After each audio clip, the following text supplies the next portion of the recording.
একটা মাস আমি রহমত দেই, মাগফিরাত দেই, নাজাত দেই। এক একটা নেকিকে আমি 70 গুণ না, শুধু হাজার লক্ষ কোটি গুণ নেকি বাড়ায়া দেই। এত কিছু দিয়ে আমি চেয়েছি যেন আমার বান্দা জান্নাতি হয়, মুত্তাকি হয়। তুমি বান্দা কদর করো। আর যদি কোনোভাবেই কদর না করে, তো শেষ কথা হলো, মনে রাখবেন, রমজানকে যে কদর করে না, রমজানেও যে গুনাহ করে, রমজানেও যে জাহান্নাম থেকে বাঁচার চেষ্টা করে না, রমজানেও যে জান্নাতের আমল করার চেষ্টা করে না, ভাই আমার, ছেলেরা আমার, বাবা আমার, পর্দার আড়ালের মা বোন আমার, সবাইকে এই শেষ কথা বলি। আল্লাহ রসুল বলছে, জিব্রাইল আইসা রমজানের শেষ দিন নবীজিকে আইসা বলে গেছে, ইয়া রসুল আল্লাহ, এত বড় রমজান পেল, ইফতার, সাহারি, তারাবি, এতেকাফ, শবে কদর, প্রতি ঘন্টা মিনিটে এত মাফ নেওয়ার সুযোগ থাকার পরেও যেই নাফরমান জাহান্নাম থেকে বাঁচার চেষ্টা করে নাই, গুনাহ থেকে আল্লাহর কাছে মাফ নেয় নাই, জান্নাতের জরুর আশা পূর্ণ করতে পারে নাই, আমল করতে পারে নাই, খোদার কসম নবীজি বলছে, জিব্রাইল আইসা বলছে, ইয়া রাসূলুল্লাহ, এমন নাফরমানের উপরে আল্লাহর লানত, আল্লাহর লানত, লানত, লানত। নবী বলছে আমিন, আমিন। মানে নবী বলছে, হ জিব্রাইল, আমিও বললাম আল্লাহ এমন লানত আপনি কবুল করেন এই নাফরমান উম্মতের উপরে, আমি নবীরও লানত, যা তোর রূপে খোদার লানত পড়ুক, যা। এত বড় রমজান তুই এখনো বিড়িয়ে খাস, এত বড় রমজান নাফরমান তুই আজও ওজনে কমে দে, তোর কিস্তি শেষ হয় না, সুদে শেষ হয় না, তোর নর্তকী দেখাই শেষ হয় না, তোর উলঙ্গ ছবি দেখাই শেষ হয় না, তোর জিনা ব্যভিচারে শেষ হয় না। তুই বেটি গত 11টা মাস বাজারে বাজারে ঘুরলা, এখনো রমজান, রমজান আইজও তোমার জুতা কিনা, 3 পিস কিনা শেষ হয় না, যা। গুনাহ থেকে বাঁচতে যেহেতু পারলাই না, জাহান্নাম থেকে বাঁচার চেষ্টা করলাই না, তো জিব্রাইল বলছে আল্লাহ তার উপরে লানত দিছে, জিব্রাইলও লানত দিছে। নবী বলছে আমিন, আমিও দিলাম, যা তোর উপরে খোদার গজব পড়ুক। এরপরে এই নাফরমানকে বাঁচাবে কে? হ্যাঁ বলেন? অতএব বাবা, তামসা করো, কোনো অসুবিধা নেই। আমাদের সামনে মাহে রমজান, আমাদের সামনে মাহে রমজান। আল্লাহ তাআলা বলছে, ইয়া আইয়ুহাল্লাযীনা আমানু, হে ঈমানদারগণ, তোমরা আমার, পৃথিবীর আর কেউ শুনুক আর না শুনুক, মোমেন, তুমি বলতেছো তুমি মোমেন, তুমি বলছো তুমি মুসলমান, তোমার মুখ দিয়ে তো তুমি লা ইলাহা ইল্লাল্লাহ বলতেছো, তোমার মুখ দিয়ে তুমি মুহাম্মাদুর রাসূলুল্লাহ বলছো।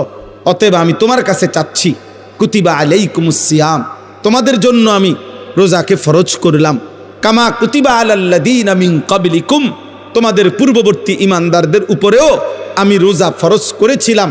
কেন? লাআল্লাকুম তাত্তাকুন। আল্লাহ বলছে, গত 11 মাসে আমি চেয়েছি তোমাকে মুত্তাকি বানাইতে। আমি 11 মাস ধরে বলছি, ইত্তাকুল্লাহ, ইত্তাকুল্লাহ, ইত্তাকুল্লাহ, আল্লাহকে ভয় করো, আল্লাহকে ভয় করো, আল্লাহকে ভয় করো, আল্লাহকে ভয় করো। কিন্তু কোনো পাত্তা দিলা না বান্দা, কোনো পাত্তা দিলা না। ঠিক আছে বান্দা, যাও, আমি আল্লাহ আবারও দয়া করে সব বাদ দিলাম, 11 মাস বাদ, যাও, একটা মাস মাত্র এবার, আইয়ামাম মাদুদাত, 30টা দিন গোনা গোনা, 30 দিন, 31 দিন হবে না, 32 দিন লাগবে না, 30 দিন, 30 দিন, কথা কথাই, প্রয়োজনে একদিন কমায় এলামু, 29 দিন, হয় 29 নয় সর্বোচ্চ 30, 30টা দিন তুমি রমজান পালন করবা, একটা গুনাহ করবা না, চুরি, ডাকাতি, জিনা, ব্যভিচার, মদ, জুয়া, অশ্লীলতা, বেহায়াপনা, অসভ্যতা, নোংরামি, বেপরদিগি, উলঙ্গতা, অসভ্যতা, হারাম উপার্জন করবা না। আর জিকির করবা, তিলাওয়াত করবা, রোজা রাখবা, ইফতার করবা, সাহারি খাবা, তারাবি পড়বা, শেষ দশকে এতেকাফ করবা, শবে কদর তালাশ করবা, প্রতিদিন কাঁদবা, দোয়া করবা, মুনাজাত করবা, একটা মাস গুনে গুনে আমার ইবাদত আমলে কাটাইবা, গুনাহ থেকে বেঁচে থাকবা। আল্লাহ বলেন, আমি 30 দিনেই তোমারে মুত্তাকি বানাইয়া জান্নাতি বানায়া দেব, লাআল্লাকুম তাত্তাকুন। আল্লাহ তাআলা বলছে, বান্দা কঠিন হবে না, কষ্ট হবে না, দেখো তুমি নিয়ত করলে পারবা। এখানে আছে, ইউরিদুল্লাহু বিকুমুল ইউসরা ওয়ালা ইউরিদু বিকুমুল উসরা। আল্লাহ তাআলা বলে, বান্দা আমি যেমনে যেমনে রমজান সাজাইছি, রমজান, রোজা, ইফতার, সাহারি, তারাবি, এতেকাফ, শবে কদর, যেটা যেমনে সেটিং করছি, আল্লাহ বলে বান্দা বিশ্বাস করো, আমি আল্লাহ খেয়াল রাখছি তোমার যেন সহজ হয়, কঠিন যেন না হয়। এইভাবে আমি আল্লাহ বিধানটা আমি নিজের হাতে সাজাইছি।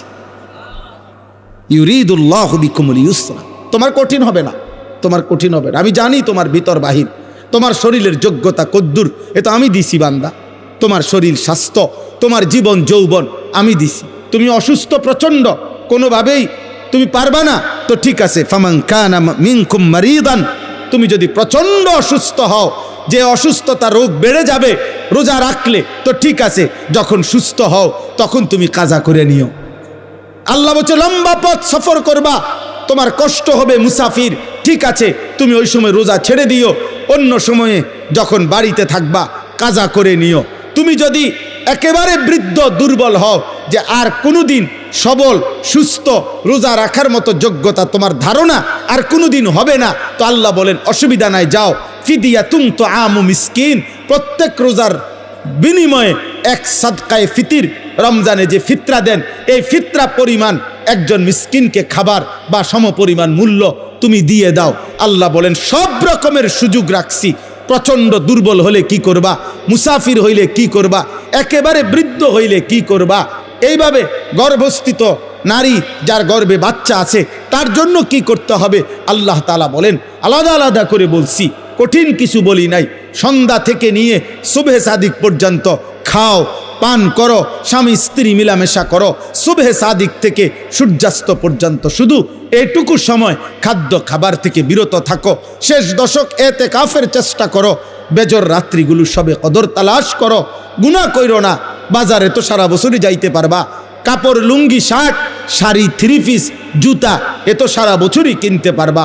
একটা মাস আমি রহমত দেই, মাগফিরাত দেই, নাজাত দেই, একটা নেকিকে আমি 70 গুণ না শুধু হাজার লক্ষ কোটি গুণ নেকি বাড়ায়া দেই। এত কিছু দিয়ে আমি চেয়েছি যেন আমার বান্দা জান্নাতি হয়, মুত্তাকি হয়। তুমি বান্দা কদর করো, আর যদি কোনোভাবেই কদর না করে তো শেষ কথা হলো মনে রাখবেন, রমজানকে যে কদর করে না, রমজানেও যে গুনাহ করে, রমজানেও যে জাহান্নাম থেকে বাঁচার চেষ্টা করে না, রমজানেও যে জান্নাতের আমল করার চেষ্টা করে না, ভাই আমার, ছেলেরা আমার, বাবা আমার, পর্দার আড়ালের মা বোন আমার, সবাইকে এই শেষ কথা বলি।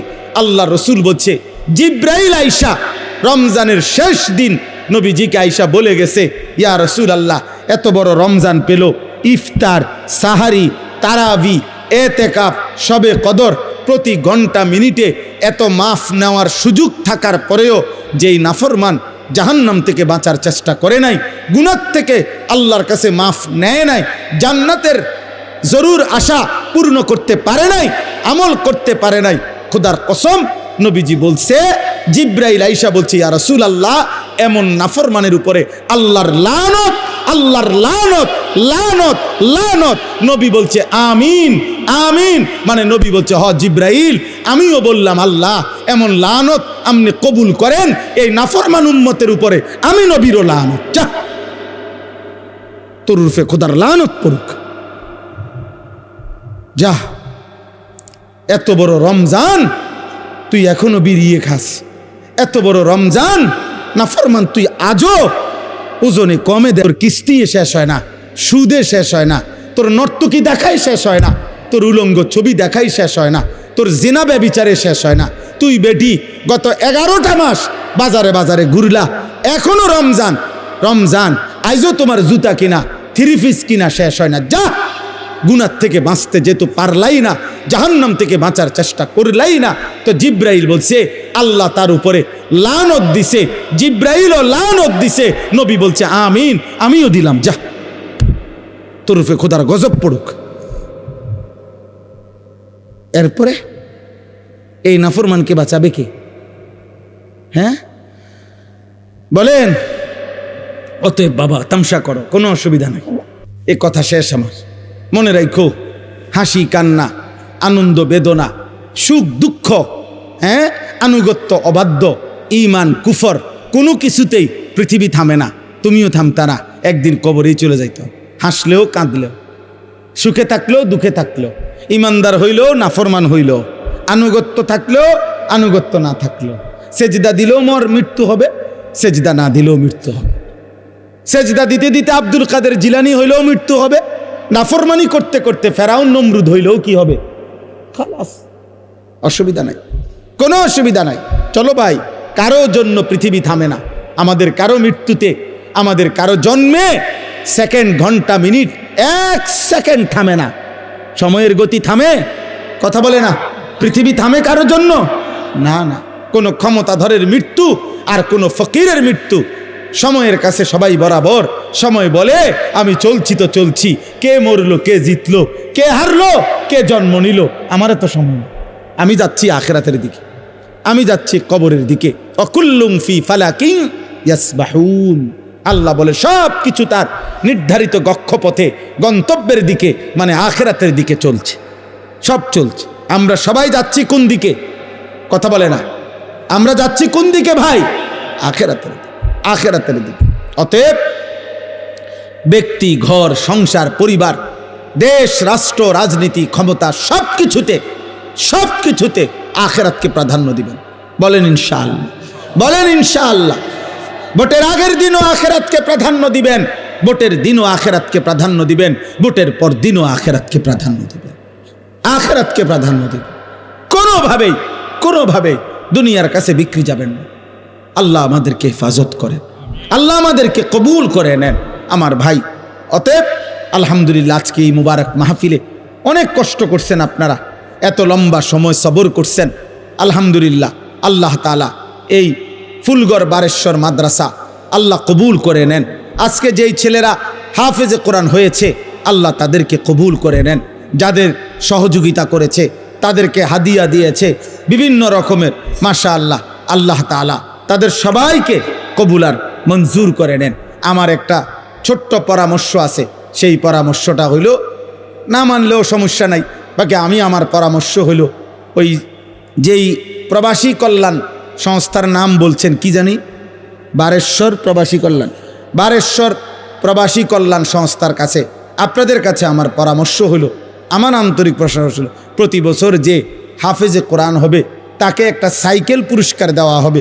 সাইকেল পুরস্কারের সাথে কোরআনের হাফেজের কি সম্পর্ক আমি এটা বুঝলাম না, আমার এটা মাথার ধরল না।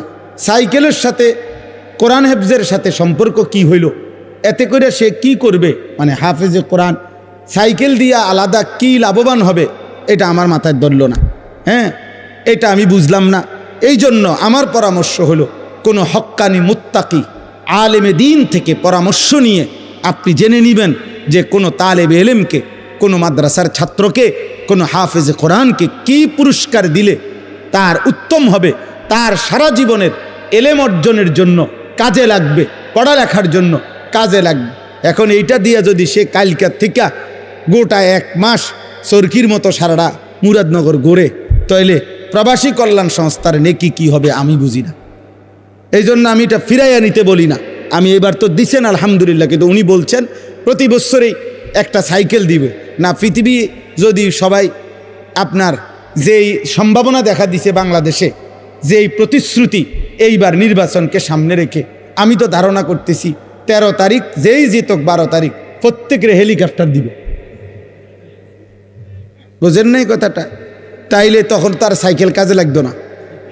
এই জন্য তালেবে এলেম, এটা নিরুৎসাহিত করছি না, আপনারা পুরস্কার দিবেন, হাদিয়া দিবেন, কিন্তু আলেমে দিন থেকে মশওয়ারা করে দিবেন। অর্থাৎ যেন ওই বাচ্চার আজীবন তার এলেমের কাজে লাগে, পড়ালেখার। এমন সুন্দর কোরআনুল কারীমের 2 সেট 10 সেট তাফসীর হইতে পারে, যেটা তার দাওরায়ে হাদিস একবারে শেষ পর্যন্ত আজীবন তার পড়ালেখার কাজে লাগবে। রাসূলুল্লাহ সাল্লাল্লাহু আলাইহি সাল্লামের হাদিসের অনেক কিতাব, তাকে 30,000 টাকার কিতাব দেন, তারে 20,000 টাকার কিতাব কিনে দেন, যেটা সে আজীবন কি করবে? পড়ালেখা করবে। হ্যাঁ, আমার ছেলে হাফেজ হইয়া পুরস্কার পাইছে তাফসিরে তাওজিহুল কোরআন। তো আমি একদিন আমার বাসার এই তাফসির আমারও আছে, তা আমি আমার একটা খণ্ড পাচ্ছিলাম না, খুঁজেই পাচ্ছি না। 2-3 খণ্ড, আমার একটা খণ্ড আমি পাই না, ওই খণ্ডটাই তখন আমার দরকার। আমার ছেলে আমারে দৌড়াই এসে বলছে, আব্বু আমি যে পুরস্কার পাইছি এইটাই তো তাফসির, তাহলে আমি এটা খুলে দেই আমারটা। তাহলে হে তার প্যাকেট প্যাকেটিং করা ছিল, ওইখান থেকে খুইলা আমার এইটা দিছে আব্বু এটা, তাহলে আমি তখন পড়লাম। আমার অনেক কিতাব আমার সন্তান পড়ে, আমার সন্তানের কিতাবও আমি পড়ে আমার উপকার হয়েছে। কথা বুঝছেন না? এই জন্য আগামী দিনে আপনাদের কাছে অনুরোধ রইল, সাইকেল না বরং তার এলেমের সাথে কোরআন সুন্নাহর এলেম শিখবে এমন কিছু, যার দ্বারা এরকম কিছু হাদিয়া দিলে সেটা বেশি পরিমাণে হোক, ইনশাআল্লাহ এতে বরকত হবে। আপনারাও সাদকায়ে জারিয়ার সওয়াব পাইতে থাকবে। কিতাব অল্প দিনে কি হয়ে যায় না, নষ্ট হয়ে যায় না, প্রজন্মের পর প্রজন্ম কিতাব পড়ে। অনেক যারা সম্ভ্রান্ত ফ্যামিলি এমন আছে যাদের পারিবারিক পাঠশালায় আরে পারিবারিক কুতুবখানায় লাইব্রেরিতে 100 বছর আগের দাদা পূর্বপুরুষের কিতাব বই কি আছে আছে সাজানো আছে। তাইলে বোঝা গেল যে এটা ফায়দা আসবে, এটা দীর্ঘমেয়াদী হবে। আল্লাহ তাআলা আপনাদেরকে তৌফিক দেন। এই মাদ্রাসার সাথে যার যত সম্পৃক্ততা আছে আল্লাহ কবুল করেন। আল্লাহ আজকের এই মেহমান উপস্থিতি সবাইকে কবুল করেন। বিশেষ করে আমার প্রিয় বন্ধু মাওলানা সিরাজুল ইসলাম ভাইকেও আল্লাহ তাআলা ভরপুর কবুল করেন। ছোটবেলার আমরা ছাত্র জীবনের দোস্ত ছিল, আজ অনেক দিন পরে দেখা হয়েছে। আল্লাহ তাআলা তাকে সুস্থতার সাথে আফিয়তের সাথে মানুষের কল্যাণে খেদমত করার তৌফিক দান করেন, আমিন। পবিত্র কোরআনুল কারীমের 2 নম্বর পারা 2 নম্বর সূরা, সূরাটির নাম সূরায়ে বাকারা। এই সূরার 183 নম্বর আয়াত আমি তেলাওয়াত করেছি। এই ছেলে, তোমার কি সমস্যা বাবা? আর এদিকে ফিরো, তুমি ওইদিকে ফিরে বসো।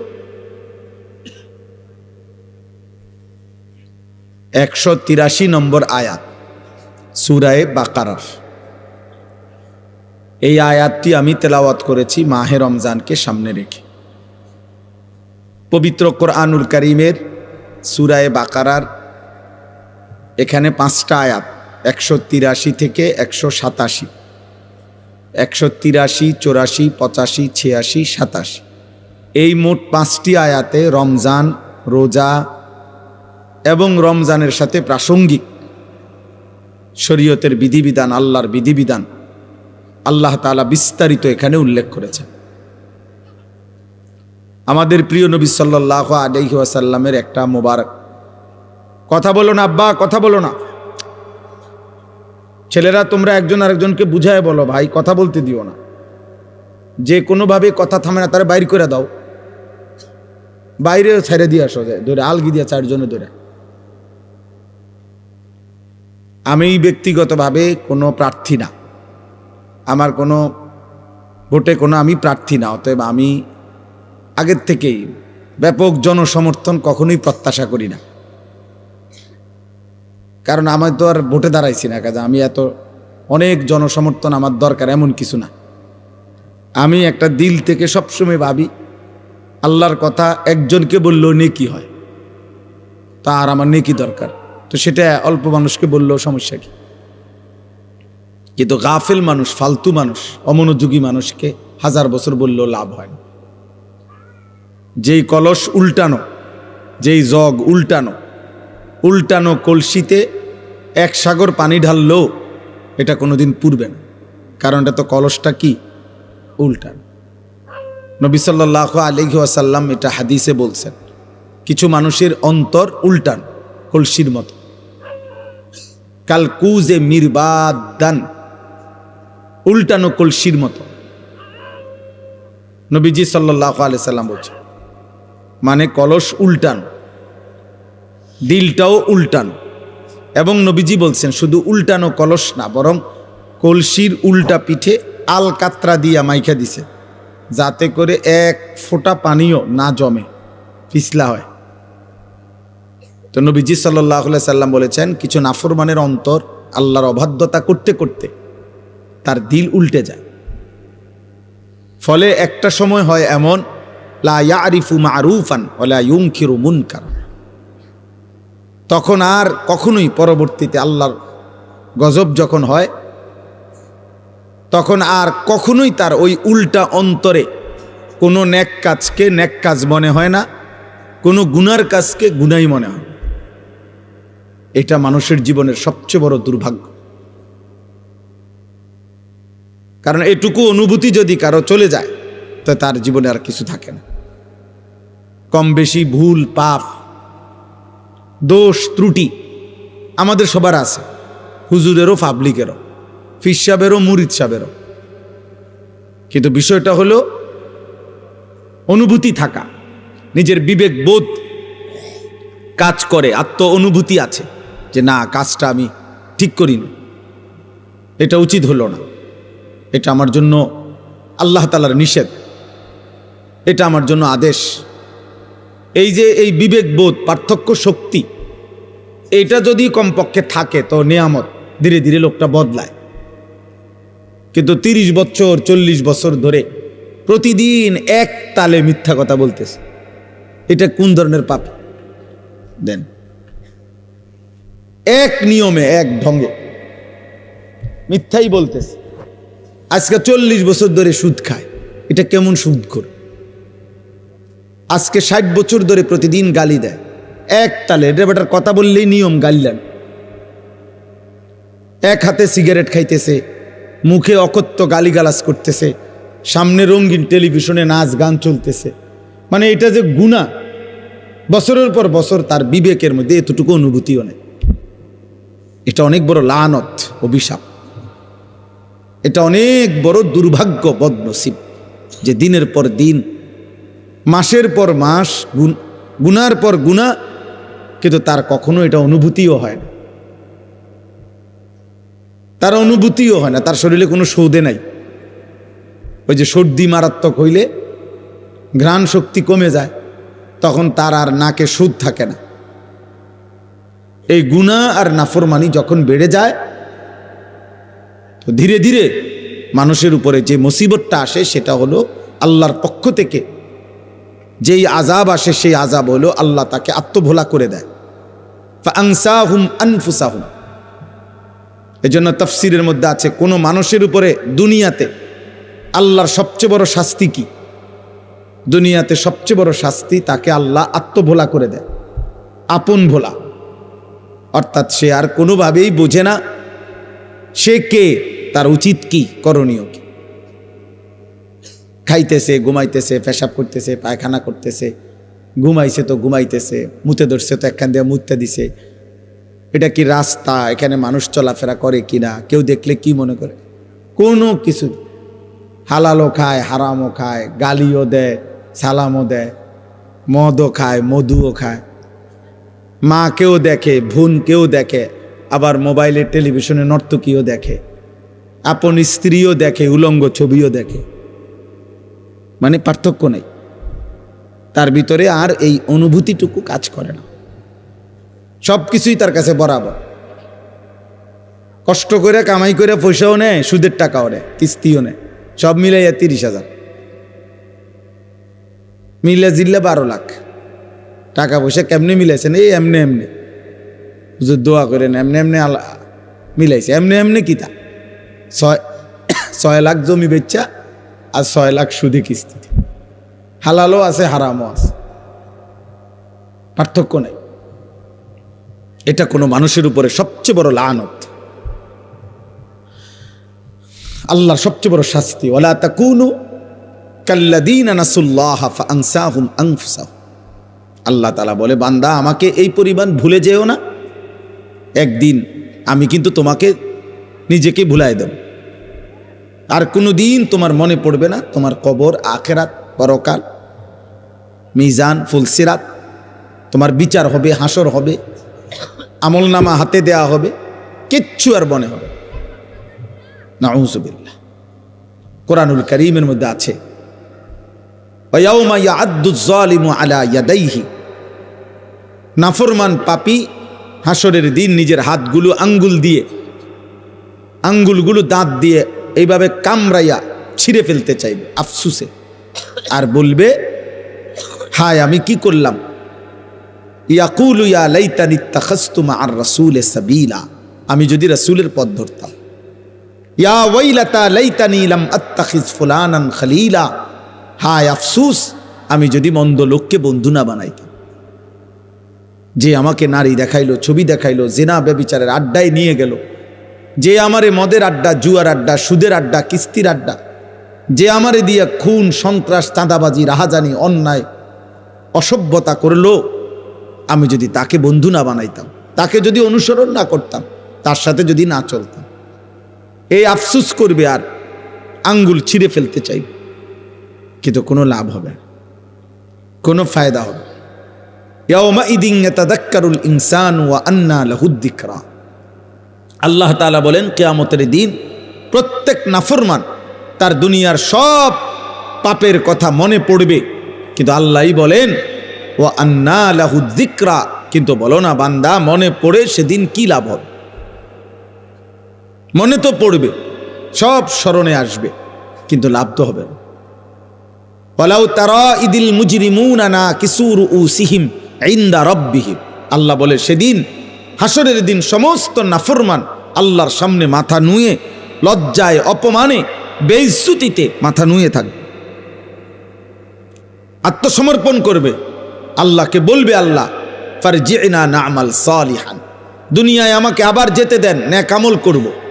আল্লাহ বলবেন না, হাসর দেখাইয়া আবার দুনিয়ায় পাঠাবো না, কবর দেখাইয়া আবার দুনিয়ায় পাঠাই না, জাহান্নাম দেখাইয়া আমি আর দুনিয়ায় পাঠাবো না।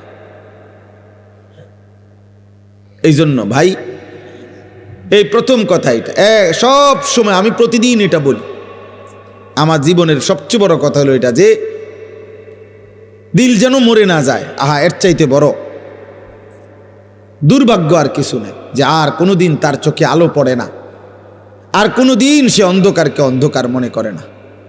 প্রতিদিন বেনামাজি, কোনো তার চুল, চেহারা, লেবাস, তার হাঁটা চলা দেখলে মনে হয় না যে সে যে এক ওয়াক্ত নামাজ পড়ে না, এটা যে একটা পাপ বা এটা যে একটা অপরাধ, এই অনুভূতিটুকু, এই লজ্জা শরমটাও নাই। এ গালি দিয়া হাসে, বিড়ি খাইতে খাইতে হাসে, হারাম খাইতে খাইতে হাসতেছে, মানে স্বাভাবিক, কোনো এটা যে কোনো অপরাধ এইটাই তার মনে হয়। টেলিভিশনে নর্তকীর নাচ দেখতেছে, নাটক, সিনেমা, এটা যে অপরাধ এটাও মনে হয় না। এমন যেন না হয়, এটা দুর্ভাগ্য। অনেক বুড়া মানুষেরা আমার খুব আফসুস লাগে, মুরব্বী 60-65 বছর বয়স হয়ে গেছে, দিনের পর দিন টেলিভিশন দেখে, চা দোকানে বসে বসে দিনের পর দিন বিড়ি সিগারেট খায়, অথচ 65 বছর 60 বছর। কল্পনা করেন, খবর নিলে দেখবেন আজিয়া 40 বছর ধরে বিড়ি খায়। কারণ উনি তো আজিয়া 60 বছর বয়সে, আজকে 2 বছর 6 মাস হয় বিড়ি ধরছে না, উনি ধরছে মনে হয় 40 বছর আগে। 60 বছর বয়সেও যে রঙিন টেলিভিশনে নাচ গান দেখে, এই বদভ্যাস উনার আজকের মনে 40 বছরের। কথায় কথায় যিনি গালি দেয়, আপনি খবর নিলে দেখবেন এই বদভ্যাস উনারা যে 30 বছর। আহা, 30 বছরও কেউ আপনাকে মনে করে নাই এটা গুনাহ? 30 বছরেও ভাবেন নাই? এই জন্য এটা মনে রাখতে হবে। এটা হলো শুরুর কথা। অমনোযোগী মানুষ, গাফেল মানুষ, খামখেয়ালি, হুজুররা হুজুরদের কথা বলে, আমার এগুলার দরকার কি? আমার বাবুরে জান চলে না, কোনো রকম সংসারটাই চালাইতেই জান শেষ, হুজুরের এত কথা দইরা ফার্মুনি, উনি মস্কারি করে, ফাইজলামি করে। হ্যাঁ, হুজুররা আমনে রে আখেরাতের কথা বলে, আর আমনে ইয়ার কি মারেন? হ্যাঁ,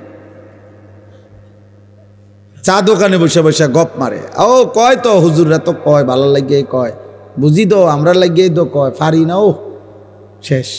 এই কথা বললে আপনারে ফেরেশতা ছেড়ে দিব, ঠিক না? মানে মস্কারি করে আর কি, ইয়ার কি করে। উনি মনে করছে তামাশা করছে।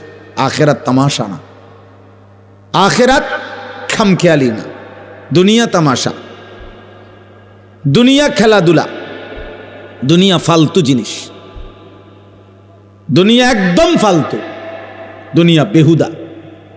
নবীজি সাল্লাল্লাহু আলাইহি সাল্লাম বলছেন, একটা কান কাটা মরা ছাগলের সমপরিমাণ মূল্য আল্লাহর কাছে দুনিয়ার নাই।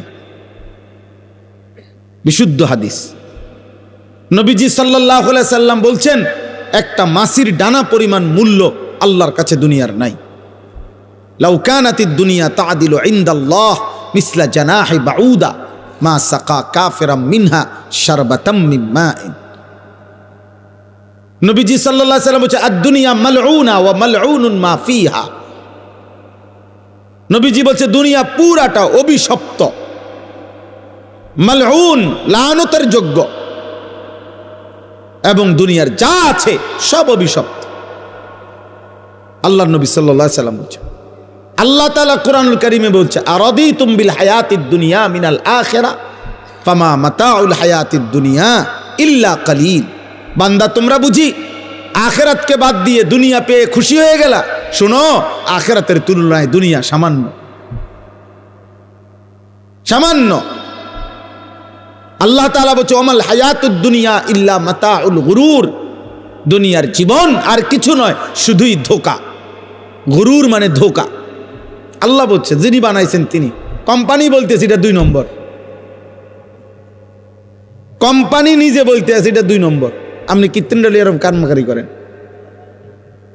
কোম্পানি বলতেছে এটা ভালো না, টেকসই না, বেশি দিন টিকবে না।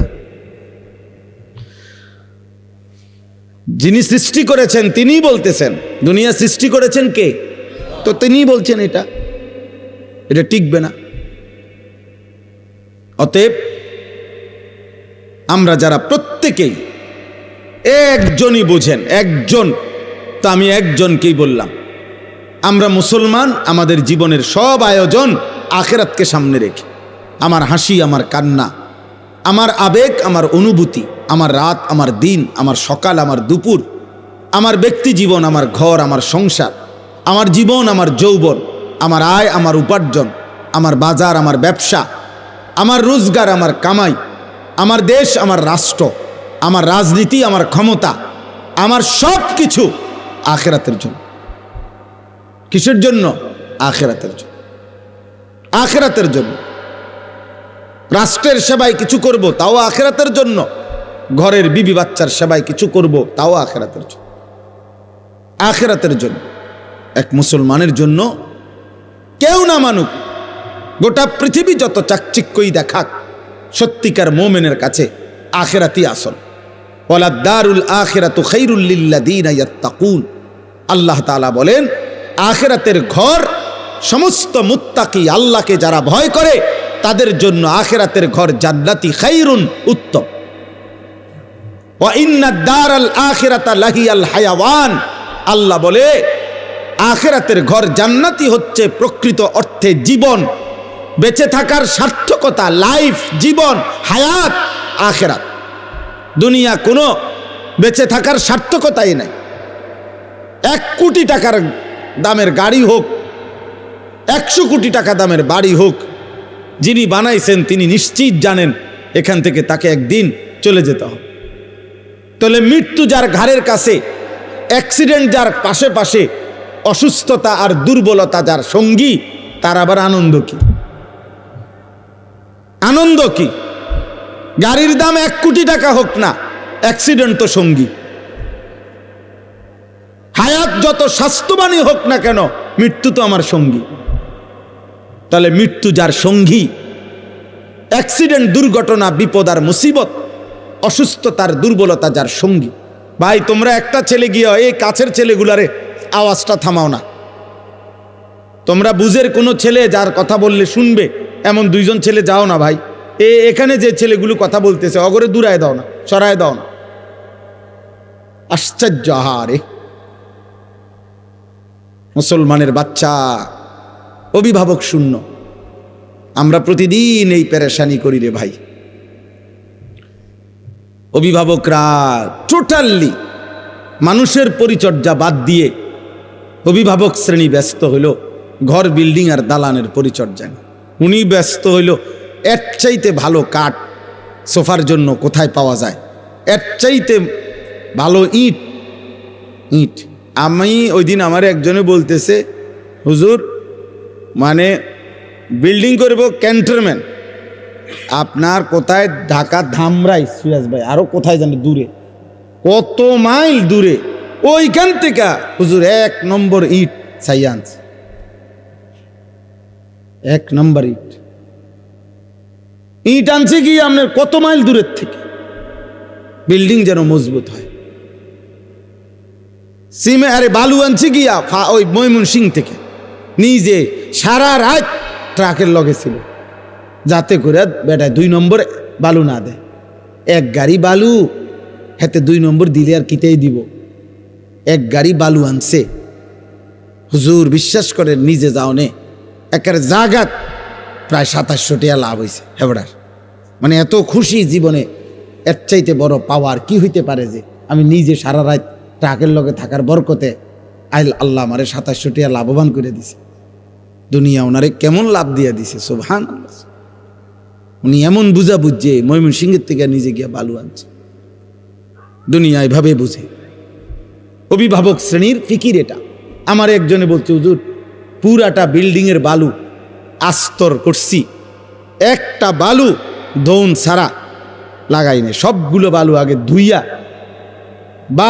ধুইয়া লইছে, এরপরে আপনার শুকাইয়া এরপরে আস্তর করছে, যাতে করে এক সুতা বালুর ভিতরে সামান্যতম কোনো লবণ কিছু না থাকে, বিল্ডিং যেন মজবুত হয়।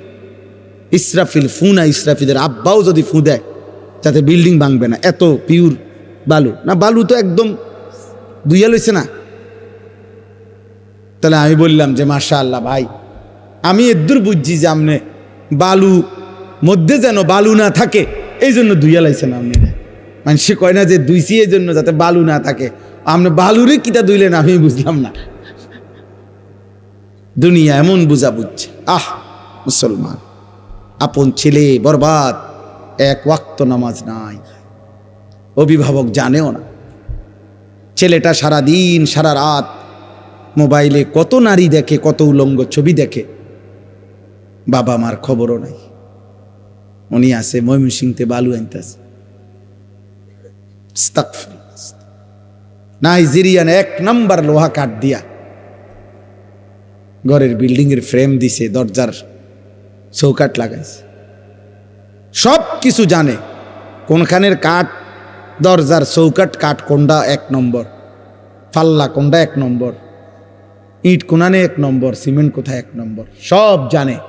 কিন্তু সন্তান কেমনে মানুষ করে, বাচ্চাটাকে কিভাবে আখিরাত শেখানো যায়, এই ব্যাপারে উনি কিছুই জানেন। এই ব্যাপারে উনার, অথচ এক মুমিন, এক ইমানদারের খোদার কসম মৃত্যুর পূর্ব মুহূর্ত পর্যন্ত, শেষ নিঃশ্বাস পর্যন্ত এক মুমিনের তার পরিবারের ব্যাপারে আখিরি চেষ্টা হলো আখিরাত। শেষ চেষ্টা হওয়া উচিত আখিরাত। আম কুনতুম শুহাদা is হাদারা Yakub Al Maut is ক্বালা লিবানিহি মা তা'বুদুনা মিন বাদি।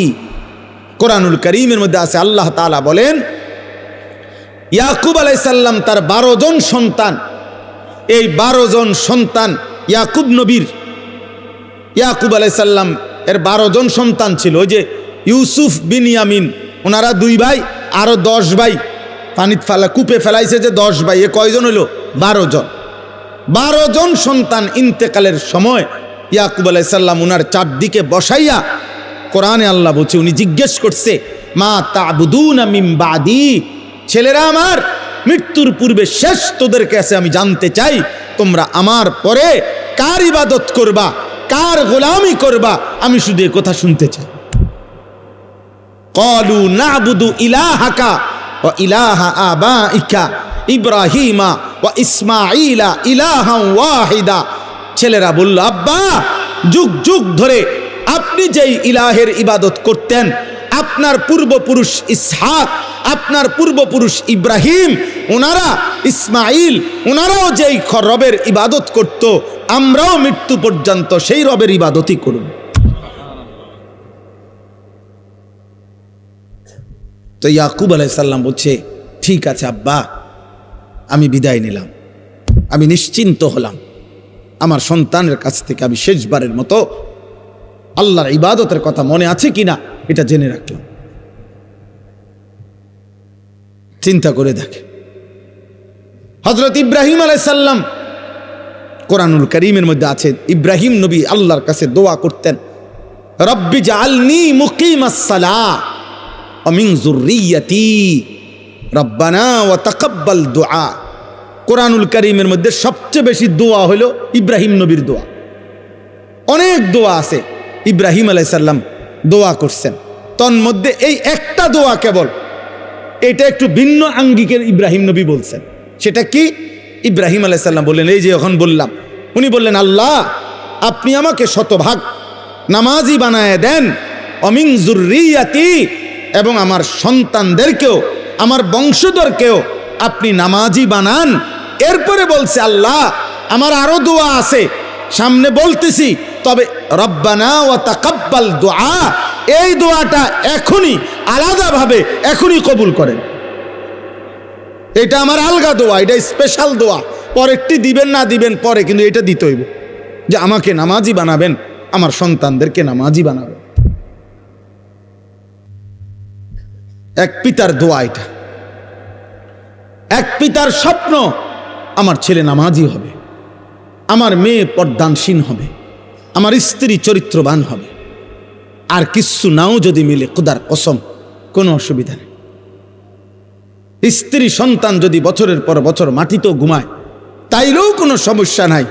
আর বদ্দিন আর নাফরমান যদি কারুনের খাটেও ঘুমায়, যদি কারুনের ধনভাণ্ডারও যদি পায়, অথচ নাফরমান, বেঈমান, বেনামাজি, বেহায়া, চরিত্রবান, অথচ সে কারুনের যত সম্পদ বেটা, ওই সম্পদ যদি তোমার সন্তান পায়, খোদার কসম ওইটা ব্যর্থ, ব্যর্থ, লানতের যোগ্য ছাড়া আর কিচ্ছু না বেটা, অভিশপ্ত, ওইটা অভিশপ্ত জীবন। আপনি সন্তান কিছুই পায় নাই, কারুনের সব। রাখেন বাইর করে লই, আপনাদেরকে দেখাই।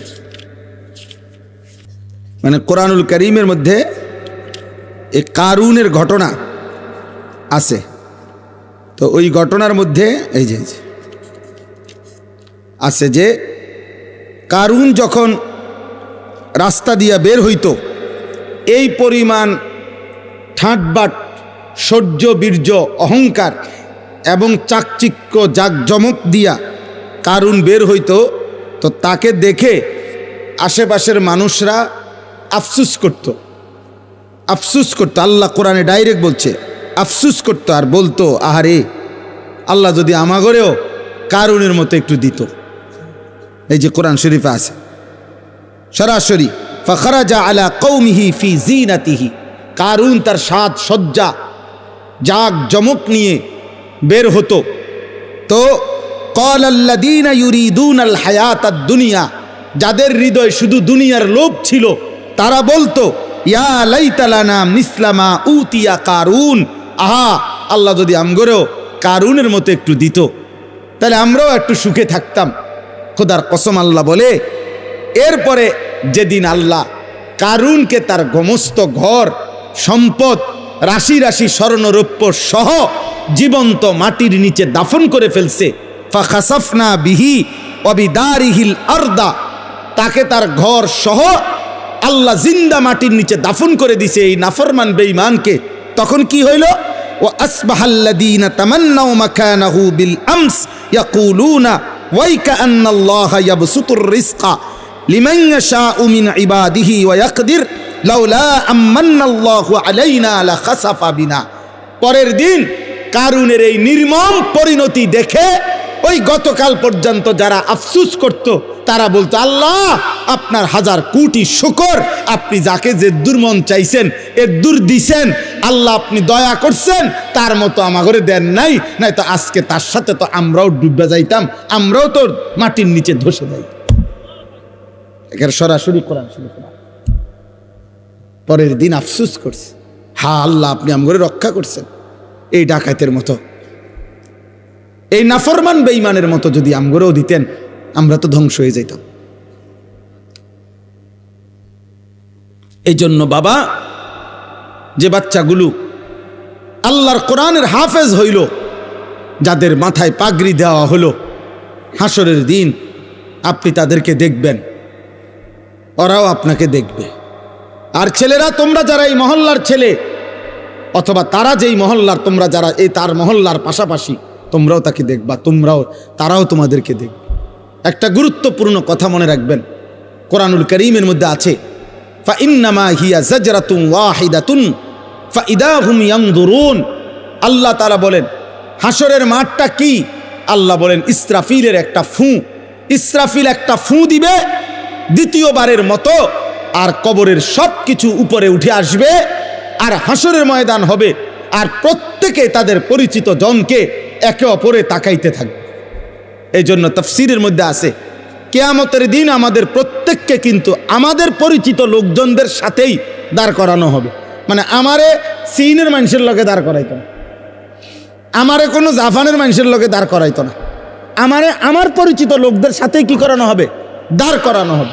ইদা হুম ইয়ানজুরুন, একজন আরেকজনকে, আরে সিরাজ ভাই নি, উনি বলে আরে আনিস ভাই, এই যে উনি, তো আমি এখন উনাকে এখানে দেখেই উনি আমার সামনে আইসা সালাম দিছে, তাকাইয়ে আমি আরে সিরাজ ভাই, উনি আমার সাথী, আমরা একসাথে কামিল পাস করছি, একসাথে একই ইয়ারমেট, তাইলে এরকম পরিচিত।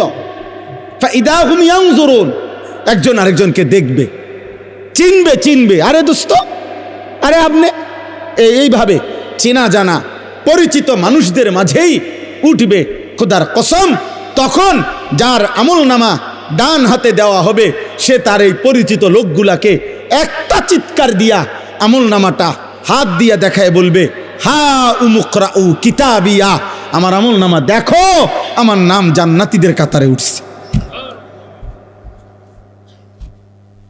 দেখো দেখো,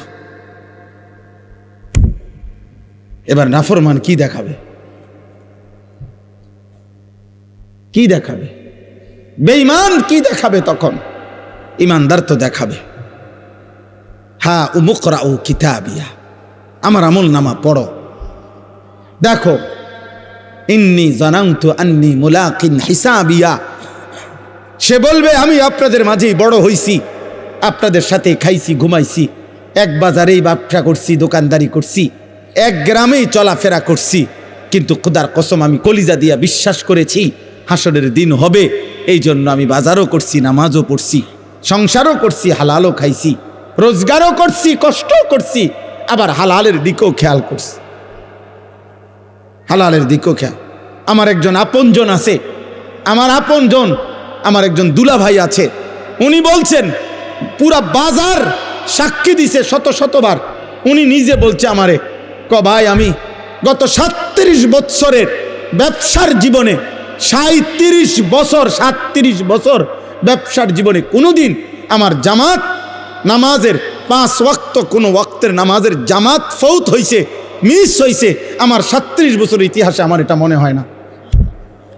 উনি এখনো জীবিত আছে, উনি ওই বাজার ব্যবসায়ী সমিতির সভাপতি, বাজারের সবচেয়ে বেশি দোকান উনার, উনি একা 7টা 9টা দোকান চালায়, 24 ঘন্টা না, উনি 32 ঘন্টাও যদি বেচা কিনা করে, তার দোকানে 32 ঘন্টায় কাস্টমার আছে, কিন্তু তার জামাত মিস হয়।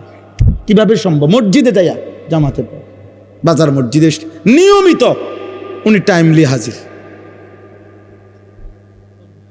ইন্নী জানানতু আন্নী মুলাকিন হিসাবিয়া। এজন্য ইমানদার বলবে আমি জানতাম আখিরাত হবে, আমি জানতাম হিসাবের দিন হবে, এই জন্য আমি দুনিয়াও করেছি, আখিরাতও করেছি। আজকে তোমরা এখানে, আমি আর দেরি করছি না, অনেক রাত তোমাদের কাছে অনুরোধ করছি, প্রিয় ছেলেরা, বাবারা, আপনারাও পর্দার আড়ালের মা বোন, আল্লাহ তাআলা আমাদেরকে ঈমান দান করছেন, আল্লাহ আমাদেরকে কালিমা দান করেছেন। আমরা বলতে পারছি যে লা ইলাহা ইল্লাল্লাহ। আমি দিনাজপুর 2024 সালে এই 5ই আগস্ট যখন আপনার হাসিনা পলায়ন করে, দেশ যখন উত্তাল, তখন আমি দিনাজপুর ছিলাম তাবলিগের চিল্লায়। তখন আমি ওইখানে একটা ফ্যামিলির 2 ভাই, তারা হিন্দু 2 ভাই, তারা কালেমা পড়ে মুসলমান হয়েছিল আগে, তো তারা 2 ভাই আমাদের কাছে আইসা বলছিল, হুজুর আমাদের আব্বার বয়স 72 বছর, আমাদের আব্বারে যদি আপনারা একটু, আমারও বলছি হুজুর আপনি সহ একটু আসলে আব্বারে যদি একটাবার একটু বলতেন, কালিমার দাওয়াত দিতেন, আমরা তো দুনো ভাই কালেমা পড়ছি, আব্বারে যদি একটু বুঝাইতেন। আমার মনে আছে আমি উনার কথা মতো উনাগো ভাইদের, আমরা 3 জন আলেম প্রায় 2.5 ঘন্টা ওনার সাথে কথা বলছি। ওই 72 বছর বয়স্ক হিন্দু লোকটা, ওই চাচারে বলছি, উনি বলতেছে কয় যে সৃষ্টিকর্তা যে একজন, আমি এটা মানি। প্রতিমা পূজা যে ঠিক না, এটাও আমি মানি। এইভাবে বলছে আমারে। আমি বললাম, চাচা দরজা বন্ধ, জানালা বন্ধ, আমি একলা, আমরা তিনজন মাত্র আলেম হুজুর, পৃথিবীর কাউকে কোনোদিন বলবো না, আপনি শুধু একবারের জন্য, এই কথাটাই আমাদেরও কথা। ঈশ্বর একজন, আপনি বলতেছেন প্রতিমা পূজা ঠিক না, আপনি বলছেন, কথা তো ঠিকই আছে, আগাই লাইছেন, এই তো কথা। আপনি শুধু আমাদের কালেমার আরবিটা কন, লা ইলাহা ইল্লাল্লাহ মুহাম্মাদুর রাসূলুল্লাহ, এই কথাটা কন চাচা। ওনারে আমরা তিনজন কানছি, এ কোরআন হাতে বললাম, কিন্তু উনি বলতেছেন আমি এটা কইতাম না। 2.5 ঘন্টা পর্যন্ত কানছি। তখন আমি আইসা আমার সাথীদের কাছে বলছিলাম যে, দোস্ত, আল্লাহ যারে কালেমা বলায় নাই, 72 বছর পরেও তার মুখ দিয়ে তার মালিকের নাম একবারও উচ্চারণ হয় নাই। তোমরা জানো না আব্বা, আল্লাহ তাআলা আমাদেরকে কত বড় নিয়ামত দিছিলেন, কত বড় নিয়ামত দিছিলেন। আল্লাহ যাকে ঈমান দেয় না, আল্লাহ যাকে কালেমা দেয় না, আল্লাহ যদি ফয়সালা নেয় ঈমান দিবে না, আল্লাহ যদি ফয়সালা নেয় কালেমা দেবে না, তো খুদার কসম নবী সাল্লাল্লাহু আলাইহি সাল্লাম, আল্লাহর মাহবুব, আল্লাহর হাবিব, আল্লাহর কলজার টুকরা নবী, আল্লাহর মাহবুব যিনি, গোটা জগৎ আল্লাহ যেই বন্ধুর জন্য সাজাইছেন, এত মায়া এত ভালোবাসা যেই বন্ধুর জন্য, সেই নবী সাল্লাল্লাহু আলাইহি সাল্লামও 1000 বার লক্ষ বার চোখের পানি ফেলাইছে, 2 হাত তুলছে। কোরআনে বুখারী শরীফের রিওয়ায়াত, নবীজি উনার চাচা আবু তালেবের জন্য 2 হাত তুলছে, লা আস্তাগফিরান্না লাকা মা লাম উনহা আনকা, বুখারীর ইবারত। উনি বলছে, নবীজি আল্লাহ আমারে নিষেধ না করা পর্যন্ত চাচা আপনার জন্য আমি আল্লাহর কাছে ক্ষমা প্রার্থনা করব। নবীজি চাচারে বলছে মনো 1000 বার, ইয়া আম কুল লা ইলাহা ইল্লাল্লাহ কালিমাতান আশহাদু লাকা বিহা ইনদাল্লাহ। একবার চাচা লা ইলাহা ইল্লাল্লাহ বলেন, আমি আপনার জন্য হাসরের ময়দানে সাক্ষী দেব। চাচা একবার বলেন, একবার বলেন, একবার বলেন, একবার বলেন। কাঁদতেছিলেন। কোন কিতাবের মধ্যে আছে শেষ পর্যন্ত নবীজি এটা পর্যন্ত বলছে, চাচা আপনি ঠিক আছে বইলেন না, আমি বলি, আপনি শুধু ঠোঁটটা নাড়েন, আমার লগে শুধু ঠোঁট নাড়েন, আমি আপনার জন্য সাক্ষী দেব। আল্লাহ তাআলা বলছে, মা কানা লিন নাবিয়্যি ওয়াল্লাযীনা আমানু আন ইস্তাগফিরু লিল মুশরিকিন ওয়ালাউ কানু উলি কুরবা। কোরআনের আয়াত, সূরা তাওবার আয়াত। আল্লাহ আয়াত নাজিল করে বলছে, বন্ধু সাবধান, হাত নামান, নামান, হাত নামান, হাত নামান। কোন নবী এবং ইমানদার কারো জন্য অনুমতি নাই মুশরিক বেঈমানের জন্য আমি আল্লাহর কাছে ক্ষমা প্রার্থনা করার অনুমতি নাই। আমি ঈমান দেব না বলছি, দেব না যে দেবই না। আপনি হাবিব, আপনি মাহবুব, সব ঠিক আছে, কিন্তু আপনি বললেও দেব না। যারে দেব না তারে দেবই না। তোমরা বাবা মনে করছো বিড়ি খাইতে খাইতে জীবন শেষ, সিগারেট টানতে টানতে জীবন শেষ, মোবাইলের নর্তকী দেখতে দেখতে জীবন শেষ। নাফরমান বেটা, চুল একটা ঠিক করতে করতে বেটা ছাগল, তোর মতো ছাগল বেটা, তোরে বেঈমানে একটা চুলের ফ্যাশনের মধ্যে নিয়া তোরে তার দলে নিয়ে গেছে গা। তোরে বেটা একটা কয়টা উলঙ্গ নারী মোবাইলের কয়টা ধরতেও পারো না, সুইতাও পারো না, শুধু সাইয়া তাকো ব্যয় কইরা এই কয়টা নর্তকী দেখাইয়া তোর ঈমান নিয়ে গেল, তোর আখিরাত নিয়ে গেল, তোর কপালের সেজদা নিয়ে গেল, তোর আল্লাহ নিয়ে গেল, তোর রাসূল নিয়ে গেল। থু তো মারি তোর কপালে, থু তোর কপালে, থু তোর কপালে, থু বেনামাজি তোর কপালে, থু তো মারি, থু তোর কপালে। ছি ছি ছি ছি, কি দেখাইয়া তোরে নিয়ে গেল বেটা? সারাদিন তোরে কি দেখাইলো? মোবাইলের কয়টা নর্তকী, এগুলার জাত আছে না বংশ আছে? এগুলার মধ্যে কোনো সতীত্ব আছে না, ইজ্জত আছে না, সম্মান আছে? মোবাইলের নর্তকীর কাছে কিছু আছে? তো ওই কি দেখলো এটা? আর এটা কি নারী?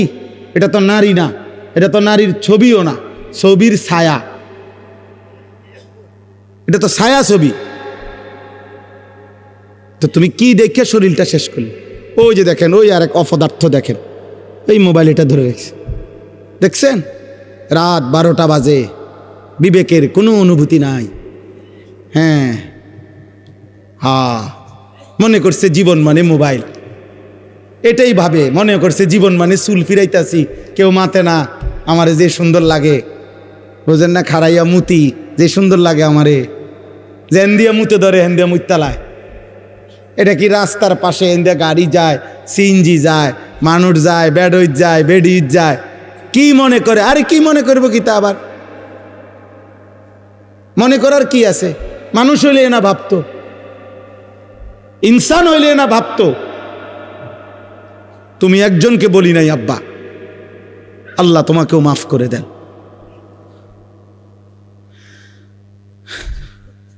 আফসুস বেটা, আফসুস। এজন্য এই কথা মনে রাখবেন। আমার কাছে একটা কিতাব আছে, ফিকহু তারবিয়াতিল আবনা, আরবি কিতাব। আমি ওই কিতাবে এই কথাটা পড়ছি। ওই আরবের একজন বিখ্যাত লেখক, তিনি এটা লিখছে। উনি বলছে, হে আল্লাহর বান্দা, তুমি জানো না আল্লাহ যাকে ঈমান দিছে তারে আল্লাহ কত বড় নিয়ামত দিছে, যারে দেয় নাই তার জন্য শ্রেষ্ঠতম রাসূল চাইও নিতে পারে না। আবু তালেব ঈমান আনছে, কথা বলেন না কেন? তাহলে নবী চায় নাই, কথা বলেন না কেন? তাহলে আল্লাহ যখন ফয়সালা নিছে দেব না, তো নবী সাল্লাল্লাহু আলাইহি সাল্লামও তো চেয়ে নিতে পারে নাই। ইব্রাহিম আলাইহিস সালাম, ওনার আব্বা আজর ওনার বাফেরে কালেমা পড়াইবার জন্য এই কোরআনে আছে শত শতবার, লক্ষবার, হাজার হাজার বার ইয়া আবাতি, ইয়া আবাতি বলছে, হে আব্বা, হে আব্বা, আব্বা আপনি কালেমা পড়েন, কালেমা পড়েন, কালেমা পড়েন। পাগল হয়ে গেছে, কত লক্ষবার বলছে। আল্লাহ বলছে, ইব্রাহিম আপনিও আমার বন্ধু, আপনিও আমার খলিল, কিন্তু আমি আল্লাহ সিদ্ধান্ত আপনার বাবাকে ঈমান দেব না, দেব না তো দেবই না, আপনি বললেও দিব না। এই জন্য ইব্রাহিমের হাত নামায় ফেলছে, বাবাকে ঈমান দেয় নাই, দিছে, কথা বলেন না তো। আবার 12 বছর বয়সী ছেলেটাকে জিজ্ঞাসা করছে, এই ইব্রাহিম, কি আশ্চর্য আল্লাহর ইচ্ছা দেখেন, ইব্রাহিমে বাবারে এভাবে বলল, কালেমা হইল না। আবার এই ইব্রাহিম আলাইহিস সালাম ইসমাইলের 12 বছরের এই ছেলেকেই, ওনারই ছেলে তো না, পরে জিগাইছে যে বাবা আমি স্বপ্নে দেখতেছি যে আল্লাহর হুকুমে আমি তোমাকে জবাই করতেছি, তুমি কি কও? সে বলতেছে, নিশ্চিন্তে আপনি আমার মালিকের হুকুম পালন করেন, আমি আমার আল্লাহর ফয়সালার উপরে ধৈর্য ধারণ করব। 12 বছরের ছেলে তার মালিক চেনে, 12 বছরের ছেলে কালেমা চেনে, 12 বছরের ছেলে আল্লাহ চেনে। আল্লাহ ঈমান দিলে 12 বছরের ছেলে কেউ দিলেন, আর আল্লাহ ঈমান দেয় নাই তো 70 বছরের বাবাকে ঈমান দেয় নাই। কার ফয়সালা? আল্লাহর ফয়সালা, আল্লাহর ফয়সালা। সেদিন হাসরের ময়দানে মনে পড়বে, আল্লাহ জিজ্ঞেস করবে, বলবে, বান্দা তুমি জানো না আমি তোমারে কত বড় নিয়ামত দিছিলাম, তুমি ঈমান ফিরায় দিছ, তুমি আমার আজান ফিরায় দিছ, তুমি আমার একটা একটা সেজদা ফিরায় দিছ। আমি যতবার আজান দেওয়াইছি ততবার বলে দিছিলাম, হাইয়া আলাস সালাহ, নামাজে আসো, শুধু এতটুকু বলে ছেড়ে দেই নাই, আমি বারবার বলছি হাইয়া আলাল ফালাহ, এই নামাজে সফলতা, এই নামাজে কামিয়াবি। এটা তোমার ব্যর্থতা না, এটা তোমার দোকানের ক্ষতি করবে না, এটা তোমার ব্যবসার লস করবে না, এটা তোমার চাকরির ক্ষতি করবে না, এটা তোমার দুনিয়ার লস করবে না, বরং এটা তোমার দুনিয়াতেও সফলতা আনবে, আখিরাতেও সফলতা। আমিন। আলহামদুলিল্লাহি রাব্বিল আলামিন। আল্লাহুম্মা আনতাস সালাম ওয়া মিনকাস সালাম, তাবারাকতা ইয়া দাল জালালি ওয়াল ইকরাম। ইয়া রাব্বি লাকাল হামদু কামা ইয়ানবাগি লিজালালি ওয়াজহিকা ওয়া আযীমি সুলতানিক। ওয়া সাল্লি আলা মুহাম্মাদিন কামা হুয়া আহলুক ওয়া ফাআল বিনা খায়রান কামা আনতা শানুক। ইয়া আরহামার রাহিমিন, ইয়া আরহামার রাহিমিন, ইয়া আরহামার রাহিমিন। রব্বানা যালামনা আনফুসানা ওয়া ইল্লাম তাগফির লানা ওয়া তারহামনা লানাকুনান্না মিনাল খাসিরিন। মাওলায়ে করিম আপনি মাফ করে দেন, রব্বে করিম আপনি মাফ করে দেন, মেহেরবান মাওলা আপনি মাফ করে দেন। আয় আল্লাহ আপনি মাফ করে দেন, আয় আল্লাহ আপনি মাফ করে দেন। রাত অনেক গভীর মাওলা, আল্লাহ পিছনের জিন্দিগি গুনায় গুনায় ভরা মাওলা, নেকি বলতে তেমন কিছুই নাই মাওলা। আল্লাহ আপনার গোলামির হক আদায় করি নাই মাওলা। কত রাত এমন গেছে একটা সেজদাও দেই নাই, কত দিন চলে গেছে একটা সেজদাও দেই নাই, কত 24 ঘন্টা এমন পার হয়ে গেছে এই জবানে একবারও আপনাকে ডাকি নাই মাওলা। আল্লাহ, কত কিশোর যুবক ছেলে 365 দিনের একটি বছরে কোনো দিন ফজরের নামাজ পড়ে নাই। ও জানেও না মাওলা ফজরের ওয়াক্ত হয় কখন, ভোরের আলো ফুটে কখন। আল্লাহ, প্রত্যেককে আল্লাহ মাফ করে দেন, মাফ করে দেন, মাফ করে দেন, মাফ করে দেন, মাফ করে দেন। আমাদের সমস্ত কবরবাসীদেরকে মাফ করে দেন। কিয়ামত পর্যন্ত কবরের আযাব মাফ করে দেন, কিয়ামত পর্যন্ত কবরের আযাব মাফ করে দেন। কবরগুলোকে জান্নাতের টুকরা বানায় দেন। আয় আল্লাহ, কবরগুলোকে জান্নাতের টুকরা বানায় দেন। আল্লাহ, আমরা যারা বেঁচে আছি ঈমান আমল দান করেন, ইজ্জত আফিয়ত দান করেন, তাকওয়া তহারত দান করেন, হিম্মত ইস্তেকামত দান করেন, দ্বীনের উপরে থাকার চলার তৌফিক দান করেন। সেজদাওয়ালা কপাল বানিয়ে দেন, কাঁদনেওয়ালা চোখ বানিয়ে দেন, জিকিরওয়ালা জবান বানিয়ে দেন, মোহাব্বতওয়ালা দিল বানিয়ে দেন, সুন্নতওয়ালা জীবন বানিয়ে দেন। আল্লাহ, আগামী জীবন সুন্দর করে দেন, আগামী জীবন সুন্দর করে দেন। কিশোর যুবক ছেলেগুলোকে নামাজি বানিয়ে দেন। বয়স্ক বাবা চাচাদেরকে আখিরাতের ভয়, কবরের ভয়, আল্লাহ জাহান্নামের ভয় আরো বেশি দান করেন। বাকিটা হায়াত নেক আমল দ্বারা ভরপুর করে দেন। পর্দার আড়ালের মা বোনদেরকে আবেদা সালেহা মা ফাতেমা রাবেয়া বসরিয়ার মতো বানিয়ে দেন। আয় আল্লাহ, অনেক শ্রদ্ধেয় ওলামায়ে কেরাম এসেছেন, সকলকে কবুল আর মনসুর করে নেন। অনেক শ্রদ্ধাভাজন মেহমানগণ এসেছেন, আল্লাহ সকলকে কবুল আর মনসুর করেন। আল্লাহ, অসুস্থ বিমারি যারা শিফায়ে কামেলা আজেলা দান করেন। যে যত মাকসাদে দোয়া চেয়েছে, মাদ্রাসার জন্য দান করেছে, প্রথম দিন থেকে এই পর্যন্ত আল্লাহ সকলকে কবুল আর মনসুর করেন।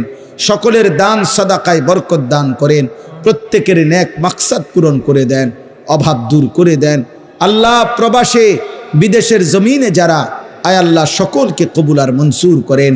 হেলাল ভাই সহ যত প্রবাসী মাওলা আল্লাহ মাদ্রাসাকে ভালোবাসে, আল্লাহ দ্বীনকে ভালোবাসে, আল্লাহ তাদের প্রত্যেককে বিদেশের জমিনে নিরাপত্তার সাথে রাইখেন মাওলা। আল্লাহ, আমাদের সবাইকে কবুল আর মনসুর করেন, রহম করেন। আল্লাহ, যার যত পেরেশানি আছে আসান করে দেন, অভাব দূর করে দেন, হালাল রুজি রোজগারে বরকত দান করেন। আল্লাহ, আমার স্টেজের মঞ্চের এই বন্ধুদেরকে আল্লাহ আপনি কবুল করে নেন। প্রিয় বন্ধু মাওলানা সিরাজ ভাইকে আল্লাহ আপনি কবুল করেন। আল্লাহ, আরও যতজন বাবা ভাই এসেছেন সকলকে কবুল আর মনসুর করেন। আল্লাহ, আপনি দয়া করেন। আয় আল্লাহ, আপনি দয়া করেন। আয় আল্লাহ, আমার দেশকে আপনি নিরাপদ করে দেন, আপনি নিরাপদ করে দেন। আল্লাহ, নির্বাচনকে সামনে রেখে মারামারি হানাহানি থেকে জাতিকে বাঁচান। জান মাল ইজ্জত আবরু আপনি হেফাজত করেন। একজন ইনসাফগার, ন্যায়পরায়ণ, আদেল শাসক আমাদেরকে দিয়েন মাওলা। কোন জালেমের হাতে তুলে দিয়েন না রে মাওলা, কোন জালেমের হাতে তুলে দিয়েন না, কোন জালেমের হাতে তুলে দিয়েন না, কোন জালেমের হাতে তুলে দিয়েন না। আল্লাহ, জুলুমের শিকার কইরেন না। ইজ্জত নিয়ে কোরআন বুকে সেজদা দিয়ে বাঁচতে চাই মাওলা। বিবি বাচ্চাকে, আল্লাহ দেশবাসীকে, দেশ জনগণকে ঈমান ইসলামের উপরে রেখে যেতে চাই। আল্লাহ, আপনি তৌফিক দেন, কবুল করেন, কবুল করেন। রব্বির হামহুমা কামা রব্বায়ানি সগীরা। আয় আল্লাহ, রমজান পর্যন্ত হায়াত ভিক্ষা দান করেন, রমজান পর্যন্ত পৌঁছিয়েই দেন। আল্লাহুম্মা বারিক লানা ফি রজব ওয়া শাবান ওয়া বাল্লিগনা রমাদান। সুবহান রাব্বিকা রব্বিল ইজ্জাতি আম্মা ইয়াসিফুন ওয়া সালামুন আলাল মুরসালিন ওয়ালহামদুলিল্লাহি রাব্বিল আলামিন।